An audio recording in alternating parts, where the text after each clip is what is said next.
El pasado día 11 se cumplió un mes desde que la Fraternidad Sacerdotal San Pío X presentó un recurso ante Doctrina de la Fe por el decreto de ese dicasterio contra ellos, lanzando la excomunión no solo contra los obispos que fueron ordenados y los obispos que ordenaron, sino contra todos los miembros de la fraternidad, los sacerdotes, los religiosos de la fraternidad, laicos que asisten habitualmente a sus misas y se identifican con ellos. Entonces, ese decreto amplio de excomunión fue, la fraternidad puso un recurso, fue recurrido, y se dijo en ese momento que había un mes. Pues bien, el mes se ha cumplido, el Vaticano, Doctrina de la Fe, no ha contestado, ha guardado silencio, y ahora mismo, pues no se sabe, primero, si hay silencio administrativo con la consecuencia de que el decreto de excomunión decae al no haber contestado, o si por el contrario no pasa nada, no hay respuesta, pero el decreto de excomunión sigue en vigor. El paso siguiente, muy probablemente, es que la fraternidad presente ahora el recurso ante el Tribunal Supremo de la Iglesia, que es la asignatura apostólica.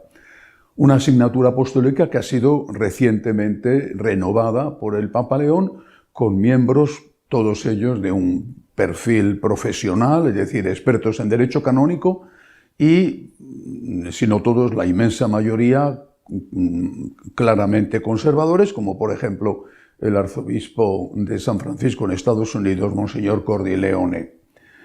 Repito, no se sabe, por lo menos yo no lo sé, yo he consultado y nadie me puede decir con seguridad qué sucede ante el silencio de Doctrina de la Fe. Posiblemente no suceda nada y el decreto de excomunión sigue en vigor, pero en todo caso, ahora casi seguro, la fraternidad va a apelar a la asignatura apostólica.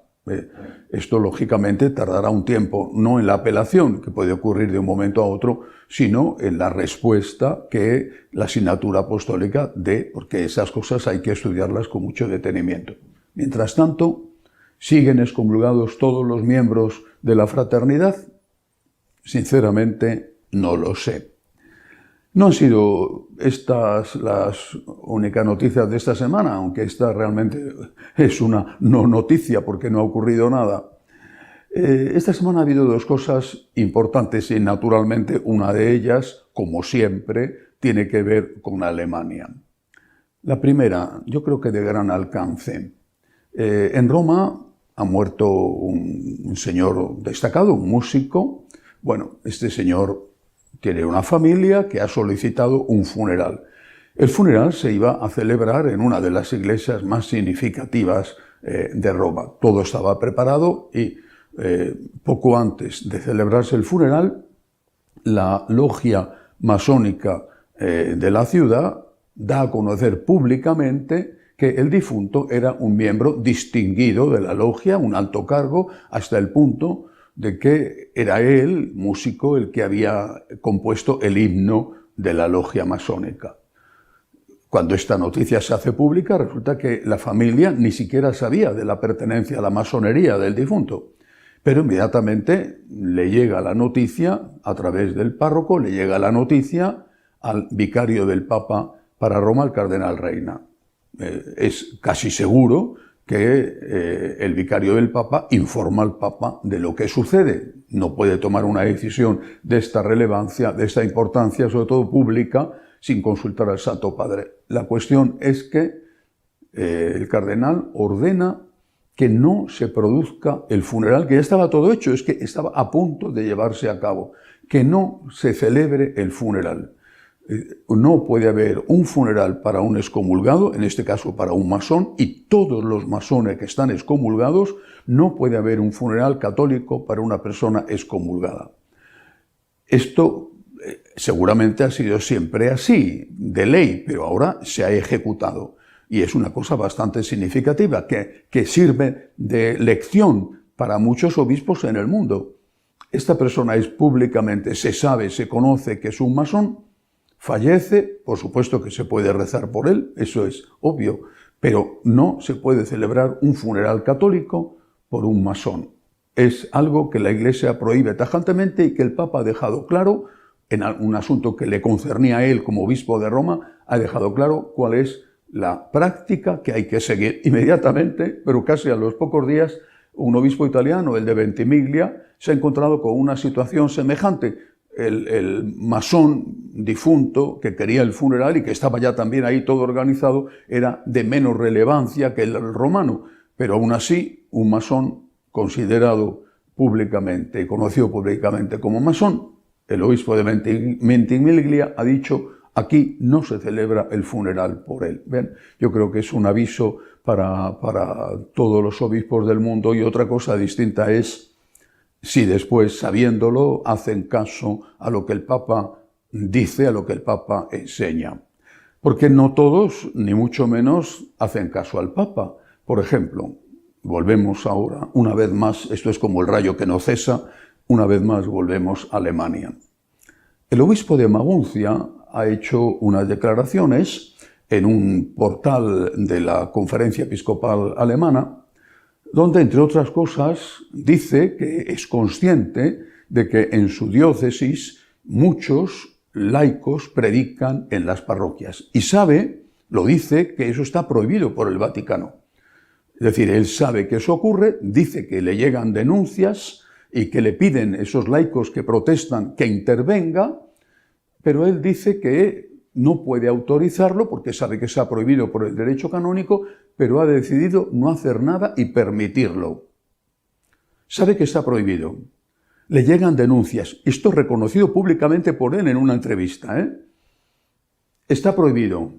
Lo sabe. La gente denuncia y decide, lo ha dicho así claramente, ha dicho que él no va a intervenir con sanciones canónicas contra los párrocos que permiten eso en sus parroquias. No quiero comparar situaciones porque son muy diferentes, pero imaginemos que un gobierno tiene una ley dura contra los violadores para intentar frenar las violaciones de mujeres y protegerlas de aquellos que abusan de ellas. Hay una ley buena y dura contra los violadores, pero el gobierno no la aplica. ¿Eso no se podría considerar complicidad? Hay una ley que quien tiene que hacerla aplicar no lo hace, y el que tiene que controlar al que debe de hacerla aplicar no hace nada. ¿Qué está pasando en la Iglesia? Si hay una ley, pues tendrá que cumplirse. Es como, vuelvo a poner el ejemplo, es como en un país hay una ley contra los violadores, pero el gobierno no hace nada. Dice, ¿eso no es complicidad? ¿Qué está pasando? ¿Por qué el obispo se atreve a decir públicamente que sabe que hay una ley que prohíbe que los laicos prediquen y dice públicamente que él no hace nada y no le pasa nada al obispo? ¿Eso no es complicidad? Pero hay más cosas de Alemania. Esta semana se han dado a conocer los datos oficiales publicados por la Conferencia Episcopal Alemana de la situación durante el año pasado. Más de 300.000 deserciones un año más, es decir, más de 300.000 que al no pagar el impuesto religioso son considerados apóstatas y son borrados de los libros de la Iglesia. Más de 300.000. Hay que añadir más de 200.000 difuntos, porque los católicos practicantes o los católicos que se consideran católicos, que es que pagan su impuesto, son ya muy mayores. 300.000 más 200.000. Es verdad que ha habido algo más de 100.000 bautizos, pero ni mucho menos compensa. La propia Conferencia Episcopal admite que solo el 6,8% de esos católicos inscritos, es decir, de los que pagan, solo el 6,8% va a misa el domingo. Datos oficiales. Teniendo en cuenta que el número de católicos en Alemania representa el 24% de la población, es fácil concluir que de cada 100 alemanes, 1,7 va a misa el domingo. De cada 100 personas, 1,7 va a misa el domingo. Eso significa que la Iglesia alemana es totalmente irrelevante, que el 98% de la población alemana, sea católica o no sea católica, no va nunca a misa. Es una iglesia irrelevante. Aún así, ellos se siguen considerando semidioses o dioses del todo y continuamente hay obispos que dicen a quién tienen que votar o a quién no tienen que votar sus feligreses. Pero, primero, ¿quién les va a hacer caso? Ese 6,8% les va a hacer caso. ¿Todos ellos? Por supuesto que no. Pero luego eso, ¿qué relevancia tiene de cara a unas elecciones si son el 1,7% del cuerpo electoral? Y esta iglesia, sumida en este desastre, en una desobediencia pública y un poco chulesca, es decir, no pasa nada, desobedecemos al Papa, lo sabemos y lo anunciamos y no nos pasa nada. ¿Esta iglesia es el modelo del mundo? Bueno, pues ellos se lo creen que son el ombligo del mundo. Esta semana el obispo de Oslo, en Noruega, ha anunciado un sínodo para su diócesis, una diócesis muy extensa, con relativamente pocos católicos, pero muy viva y en crecimiento. Sínodo para la diócesis de Oslo.